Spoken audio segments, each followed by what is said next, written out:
सम्पूर्ण म जस्तै मानव प्राणी मित्रहरूमा सबैमा सबैलाई म पवित्र आत्माद्वारा आदर सम्मान आदर गर्दछु, सम्मान दिन चाहन्छु र सबैमा सबैलाई नमस्कार गर्न चाहन्छु। र आज म फेरि दुई शब्द बोल्न लागिरहेको छु। गल्ती बोले भने मलाई क्षमा गर्नुहोला, असल बोले भने सुनिदिनु होला। विश्व ब्रह्माण्डमा सबैभन्दा सर्वश्रेष्ठ हामी मानव प्राणी हौं भनेर आफूले आफूलाई नै भन्छौं, तर हामी मानव प्राणीमा युगन्त कालदेखि विभिन्न किसिमको प्रलयहरू, प्राकृतिक प्रकोपहरू भइपरि आइराखेको छ। हामीलाई थाहा छ यस्तो ठाउँमा जानु हुँदैन, यस्तो कर्म गर्नु हुँदैन, यस्तो ठाउँमा बसोबास गर्नु हुँदैन भन्ने थाहा भई पनि घमण्ड र लोभ लालचले गर्दाखेरि हाम्रो मानव प्राणी मित्रहरू लालचले गर्दा खोलाको किनारमा राम्रो देखेर घर बनाउने, भिरको भित्तामा राम्रो देखेर घर बनाउने, भिरको टुप्पामा गएर घर बनाउने, त्यस्तो कर्म गरेपछि अब प्राकृतिक विपत्ति भइपरि आउँदाखेरि पहिलो नम्बरमा खोलाको किनारमा बस्नेलाई आफू मात्रै होइन आफ्नो परिवारैलाई सुहा बनाइदिने, अनि भित्तामा घर बनाउने, अनि माथिबाट भित्ता भत्केर झरेर पुरेपछि आफू मात्रै होइन परिवारलाई नै सुहा बनाउने, अनि भिरको टुप्पामा घर बनाएर बसेपछि त्यो भिर धस्किएर झर्दा सबै परिवारै धस्किएर सबैको सुहा बनाउने, यस्तो प्रवृत्तिको हाम्रो गलत एउटा लालचले गर्दाखेरि हामी मानव प्राणीहरू गल्ती कर्म गरेर गल्तीको सजायहरू भोगिराखेका छौँ, देखिराखेका छौँ। हरेक समयको प्राकृतिक प्रकोपहरू हामीले जान्दादेखिको प्राकृतिक प्रकोप 2025 सालमा दसैँ सँगसँगै यस्तै समयमा चाहिने तपाईँको कैयौँ पहिरोले, बाढी पहिरोले मानव प्राणीको क्षति, मानव प्राणी मात्रै होइन पशु प्राणीको क्षति भयो। पहिरोले घर लग्यो, मान्छे लग्यो, हामी बाटोविहीन भएर बसेको यो ज्यानले सबैलाई थाहा छ। 25 सालको पहिरो तपाईँहरूलाई पनि थाहा होला।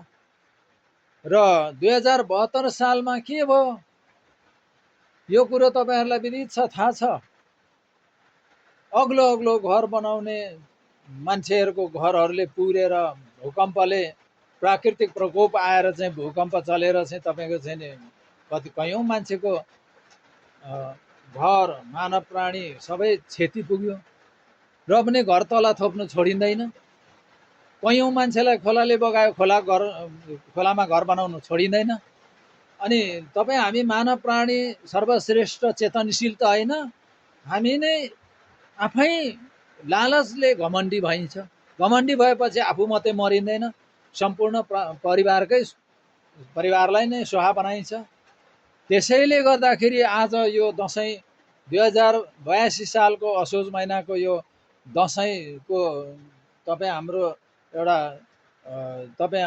हाम्रो नेपाली नेपाली भाषीको, नेपाली वासीको सबैको रमाइलो चाड सँगसँगै कति के हुन्छ क्षति भन्ने कुरो आज आकलन गर्नु सकिएको छैन। भर्खर यो क्षति के अरे प्राकृतिक प्रकोप एउटा जल प्रलय होला जस्तो बुझिँदैछ। त्यसैले सम्पूर्ण देशवासी र विदेश बस्ने, विश्व ब्रह्माण्डमै बसेका सम्पूर्ण मानव प्राणी मित्रहरूसँग म विनम्र अनुरोध गर्दछु, हामीले घर बनाउँदा, परिवारलाई बस्ने एउटा मन्दिर तयार गर्दाखेरि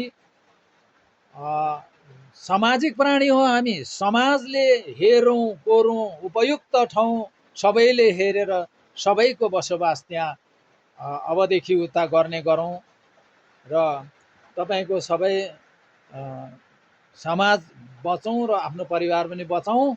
सबैले यो ज्ञान प्राप्त गरौँ। खोला, भिर, माथि के अरे भित्ता यस्ता अक्कर ठाउँ नरोजौँ, घमण्डी नगरौँ मित्र हो।